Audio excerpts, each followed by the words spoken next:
fuel. "You can't use that for kindling," Liu protested. "We need it to lock our door." The argument turned physical, and a pair of soldiers began to beat Liu with a stick. 3 of his granddaughters had been herded into a back room out of sight of the soldiers and watched the commotion from a window, horrified, until they couldn't bear it any more.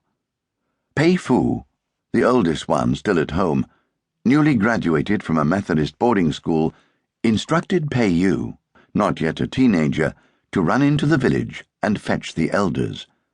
Then she and Pei Sheng, the second youngest but the boldest, sprinted into the fray, jumping on the soldiers' backs and thrashing them while they tried to pull their grandfather away. "You guys fought so poorly, ran away from the battle, and you still dare to hit an old man," Pei Sheng shouted. "No wonder you're losing the war." Pei Yu found the elders, who alerted the commanding officers, and all parties converged on the house. The girls explained what they had witnessed, and the elders vouched for the girls. The chagrined commanders forced the offending soldiers onto their knees before Liu and offered to execute them. "Oh, don't kill anyone," Liu said. "That's not right either. You come here and we give you food, a place to stay, and you act badly. As long as you understand what you did wrong, that's enough."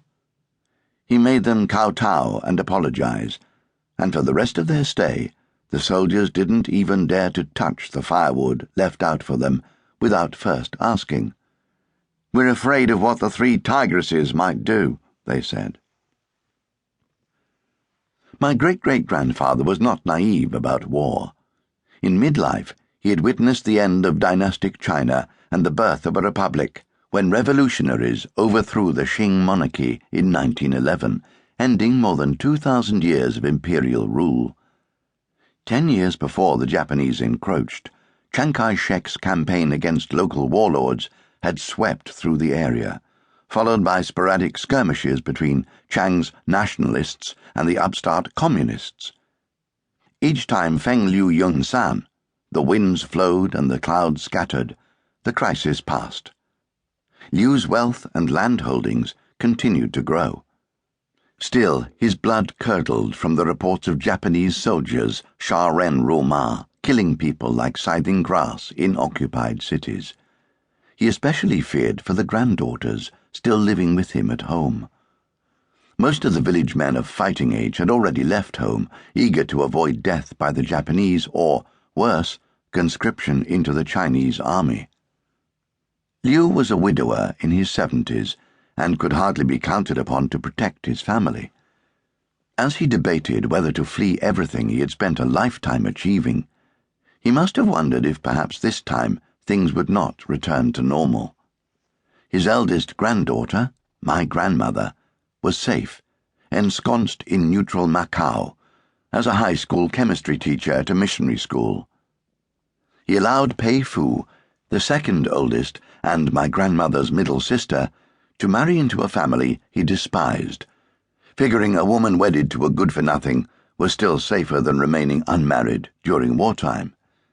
He'd already sent away his one grandson, the sole heir to the family fortune, with his youngest daughter, another science teacher whose local missionary school had relocated to the Chinese interior. That left my grandmother's youngest sister, 2 of her cousins, a daughter-in-law, and a long-serving footman, Old Yang. When the soldiers moved on, Liu and Old Yang waited for the sun to set and went into the garden with shovels and picks.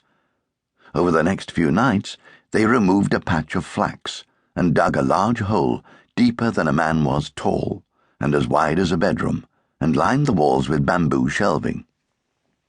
Working by moonlight after the village had gone to sleep, they filled the vault with the family's heirlooms: intricately carved antique furniture, jades, bronzes, paintings, scrolls of calligraphy, and finally, Liu's beloved porcelain collection.